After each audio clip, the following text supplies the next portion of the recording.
لکھوں طواف، میں لفظ لکھوں سعی، میں لفظ لکھ دیتا ہوں مقام ابراہیم جہاں 2 نفل پڑھتے ہیں. یہ دیکھیں کوئی بھی لفظ ہے آپ کے ذہن میں اسلام، اس کا ایک شعور ہوگا کہ اس سے ریلیٹڈ ہیں، یہ شاعر اللہ ہو گئے.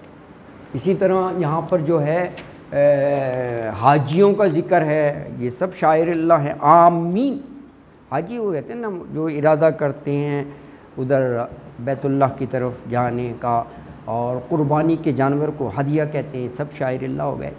اچھا، تو لفظی معنی کیا ہوئے؟ یا ایھا الذین آمنو، اے لوگوں جو ایمان لائے ہو، لا تحلوا. اچھا، لفظی معنی اس کا یہ بنے گا لا تحلوا، نہ تم حلال سمجھو. معنی اس کے یہ ہے کہ نہ تم بے حرمتی کرو. ہاں یہ معنی اس کی ہے لا تحلوا، بے حرمتی کو حلال نہ سمجھو. بے حرمتی کو حلال نہ سمجھیے، اس انداز پہ ہے نا. بالکل. شاعر اللہ کس کو؟ شاعر اللہ، اللہ کے شاعر کو، اللہ کی نشانیوں کو. آگے دیکھیں وہ الفاظ آگئے، یہ میں نے مثال کے طور پر اسی لیے لکھا تھا. اب یہ اسلام سے ریلیٹڈ ہیں. وَلَلشَّهْرَ الْحَرَامَ، پہلی بات آ گئی. اور نہ حرمت والے مہینے. حرمت والے مہینے وہ 4 ہیں، ان کا ادب و احترام ڈیسائیڈڈ ہے، ایگریڈ ہے. وہ اسلامی کیلنڈر کے آخری 2 مہینے اور اسلامی کیلنڈر کا پہلا مہینہ، 3 ہو گئے. چوتھا رجب ہے. چوتھا رجب ہے. یہ مشرکین اور وہاں کے لوگوں سے بھی طے تھا کہ یہ حرمت والے مہینے، ان میں کوئی پھڈا، کوئی فساد، کوئی لڑائی نہیں ہے، کیونکہ قبائلی علاقے تھے، لڑائیاں ہوتی رہتی تھی. کیونکہ ان میں نہیں لڑنا. کیوں نہیں لڑنا؟ انہوں نے کہا جی کہ ہم ہوسٹ ہوتے ہیں، میزبان دنیا جہان سے. کیونکہ حج تو بہت پہلے سے ہوتا رہا ہے، اس کا منہج اور طریقہ مختلف ہوتا تھا، لیکن حاجی آتے تھے. بیت اللہ تو بہت پہلے ہے بنا ہوا، تو یہ تھا کہ نہیں لڑائی کرنی. تو یہ مہینے کیونکہ حاجیوں کے ہیں، حاجی آتے ہیں، عمرے کے لیے آتے ہیں، تو نہیں لڑنا. اچھا، بہرحال یہ ہے. ہدیہ، ہدیہ جو ہے نا یہ قربانی کے جانور کو کہتے ہیں، قربانی کا جانور. وللقلائد، یہ نشانی ڈالتے ہیں. ویسے قلائد پٹا ڈالنے کو کہتے ہیں، یعنی وہ یوں سمجھ لیں کہ قربانی کا ہی جانور ان کے گلوں میں کوئی پٹا ڈال دیا جاتا تھا تاکہ یہ ہو یہ قربانی کا جانور ہے. ہاں. اور ولا آمینہ، آمینہ ارادہ کرنے والے، مطلب حاجی ہیں جو یعنی بیت اللہ کے حج کا ارادہ کرتے ہیں. آگے ہے نا دیکھیں آمین البیت الحرام، اس کی وضاحت ہو گئی نا. بیت الحرام حرمت والا مہینہ، یعنی اللہ کا گھر. حاجیوں کی بھی عزت کرو. وہ غلط ہے یار، وہ غلط ہے. حاجیوں کی عزت کرنے چاہیے. یہ آپ نے بڑا صحیح سوال کیا. حاجیوں کو تو اللہ کا مہمان کہا جاتا ہے. اللہ کا مہمان دور دراز سے خصوصاً عبادت کے لیے تو آتے ہیں، تو وہ غلط کرتے ہیں اگر کوئی بھی ان کا وہ کرتا ہے. نہیں غلط ہے یہ بالکل. بہت رول پلے کرتے ہیں، بہت یار. فورن ایکسچینج، زر مبادلہ، ایگزیکٹلی یہ اللہ کا بڑا بلیسنگ ہے. کیونکہ نہ وہ انڈسٹریل سے ہے سعودی عرب، نہ کوئی ایگریکلچر ہے، کہاں زراعت وغیرہ ہوتی ہے. ساری کمائی اس سے ہے، فورن ایکسچینج سے. لاکھوں لوگ آتے ہیں، ایون رمضان میں بھی کتنے لوگ جاتے ہیں، سارے سال لگے رہتے ہیں. اور کتنی بزنس ایکٹیویٹی ہے یار، دیکھو کتنی بزنس ایکٹیویٹی ہے. گولڈ کی اس طرح دکانیں بھری ہوتی ہیں، لوگ لے رہے ہوتے ہیں گولڈ کی، ہے نا، ایسے صرافہ بازار. ہاں ہاں اوبویسلی وہ تو سارا ہے ہی ہے. ہاں بالکل بالکل، سارا کاروباری ہی ہے. یہ بہت غلط ہے، یہ تو ایک قدری بہت ہی غلط ہے. یہ انتہائی قدر کرنی چاہیے کہ یہ ہمارے زر مبادلہ کا ذریعہ بن رہے ہیں اور پھر اللہ کے مہمان بھی ہیں. ڈبل ہے، یہ دونوں ہیں. ہاں واقعی انہیں قدر نہیں ہے، کیونکہ اللہ ان کو بیش بہا دے رہے. بالکل تیل کا ایک کنواں خشک ہونے لگتا ہے، دو اور پھیلاتے ہیں۔ ہاں، اتنا وافر ہے کہ وہ ہم تو اے سی اگر چل رہا ہو یا دروازہ بند کرو، کھڑکی ٹھنڈک نہ چلی جائے، وہاں نہیں بند کرتے، برآمدے پہ سے گزرو ٹھنڈا کھلا ہوتا ہے دروازہ اور اندر اے سی چل رہا سارے ہے۔ اسی چل رہے ہوتے ہیں اور دوبارہ کھلے ہاں دروازے کھلے ہوتے ہیں، یہ دیکھا ہے، پرواہ نہیں، وہ تھرو آؤٹ چلتا رہتا ہے نا۔ کیا نعمت ہے یار، یہاں پر کتنا مشکل ہے، یہاں تو ہم تو پھونک پھونک کر رکھتے ہیں کہ یار وہ ٹیرف بڑھ جائے گا تو اور بل بڑھ جائے گا۔ سلیب بھی تو ہے نا یہاں پر سلسلہ، نہیں بھی لیتے۔ ہاں واقعی، اور یہ ہوتا ہے کہ یار اس سے بس یہ تو یہ ہے۔ اچھا تو فرمایا آمین البیت الحرام ہے، یہ بیت الحرام حرمت والا گھر یعنی بیت اللہ، اس کی طرف ارادہ کرنے والے حاجیوں کا ذکر ہو گیا۔ آگے بتایا دیکھو یار یہ تو صرف اللہ کا فضل اور اس کی رضا تلاش کرنے جا رہے ہوتی ہیں، ان کا تو پیورلی مقصد عبادت ہوتا ہے، کچھ نہیں ہوتا عبادت نہیں۔ یبتغون ابتغاء سے ہے، وہ چاہتے ہیں، فضل من ربہم، فضل اپنے رب سے، ورضوانہ اور اس کی رضامندی اللہ کی۔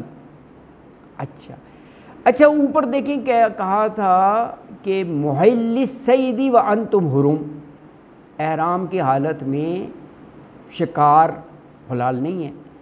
اب یہاں پر یہ فرما دیا کہ اگر احرام اتار دو نا تو پھر شکار کر سکتے ہو۔ وہ تو احرام میں پابندی تھی، کیونکہ احرام میں بہت سی جو عام حالات میں جائز چیزیں ہیں وہ بھی منع ہو جاتی ہیں، احرام کا تقدس ویسے وہ حلال ہوتی ہیں۔ تو کہا کہ وَإِذَا، اور جب حلل تم، لفظی معنی تو ہوں گے جب تم حلال ہو جاؤ یعنی احرام اتار دو، احرام اتار دو تو فاصطادوا، تو تم شکار کر سکتے ہو، اجازت ہے۔ اچھا دیکھیں وہ اب بات ہو رہی تھی نا زیادتی نہیں کرنا عدل کی، وہ آ گیا ہے کہ وَلَا يَجْرِمَنَّكُمْ شَنَآنُ قَوْمٍ أَن صَدُّوكُمْ عَنِ الْمَسْجِدِ الْحَرَامِ أَن تَعْتَدُوا۔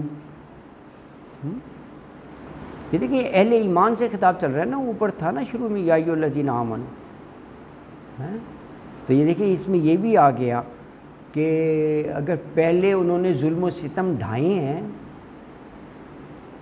تو اب یہ تمہارے ذہن میں نہیں آنا چاہیے، یعنی قوم کی دشمنی کہ تم اب وہ بدلہ لو یا زیادتی کرو، اس کا نہیں ہے۔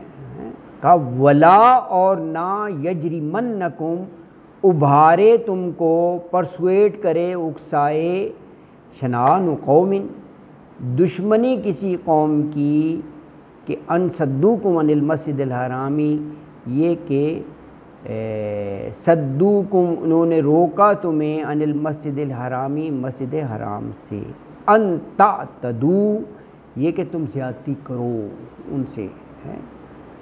آگے فرمایا وتعاونوا علی البر والتقوی، اس چیز میں تعاون ہونا چاہیے، بر میں اور تقوی میں، یعنی ہر نیکی کے کام میں کوآپریٹ کرو، اور جو اچھا پرہیزگاری کا کام ہے اس میں کوآپریٹ کرو۔ وتعاونوا، اور تم تعاون کرو، علی البر، بھلائی کا کام، بر نیکی کو کہتے ہیں نا، آیت البر، اسی سے فائل بنا ہے ابرار، لوگ نام رکھتے ہیں نا، ابرار کا ہونا نیکوکار، اچھا نام ابرار، تو بر بھلائی کا کام، والتقوی، اور پرہیزگاری کے کام ہے۔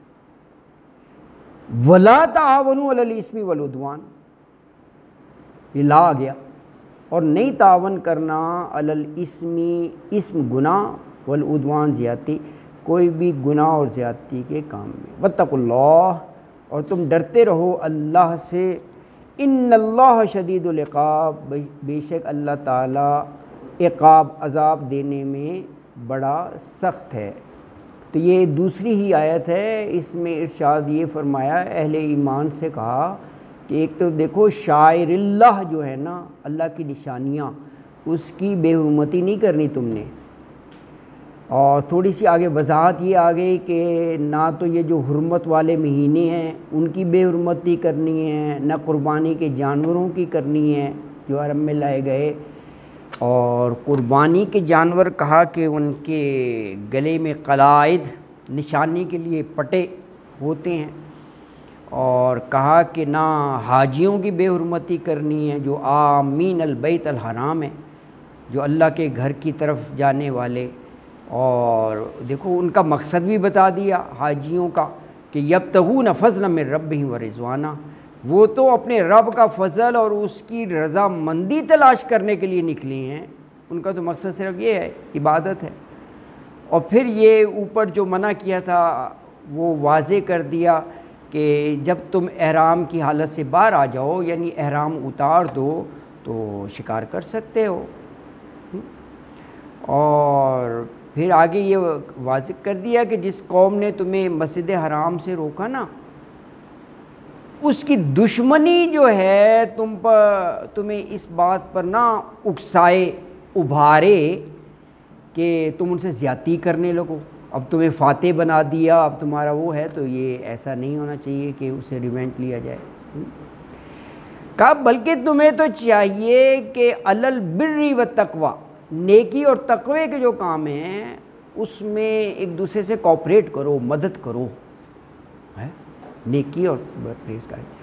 اور جو یہ گناہ زیادتی کے کام ہیں اس میں کہا ولا تعاونوا، کبھی ایک دوسرے کا ساتھ مت دو، اس میں نہ دو. اور کہا کہ دیکھو ہر حال میں اللہ سے ڈرتے رہو. اصل چیز یہ ہے تقوی، یہ روح ہے شریعت کی. آپ دیکھیں تقوی کا لفظ بہت آتا ہے، واتقوا اللہ، ڈرو اللہ سے. ان اللہ شدید العقاب، کیونکہ اللہ تعالیٰ عذاب دینے میں بڑا سخت ہے. تو آپ کی کلاس کا ٹائم ہو گیا ہے، تو آج کے لیے یہ 2 آیات انشاءاللہ تیسری آیت سے ہم کل پڑھیں گے کہ حرمت علیکم المیتۃ، وہ اس میں حرام کی تفصیل ہے.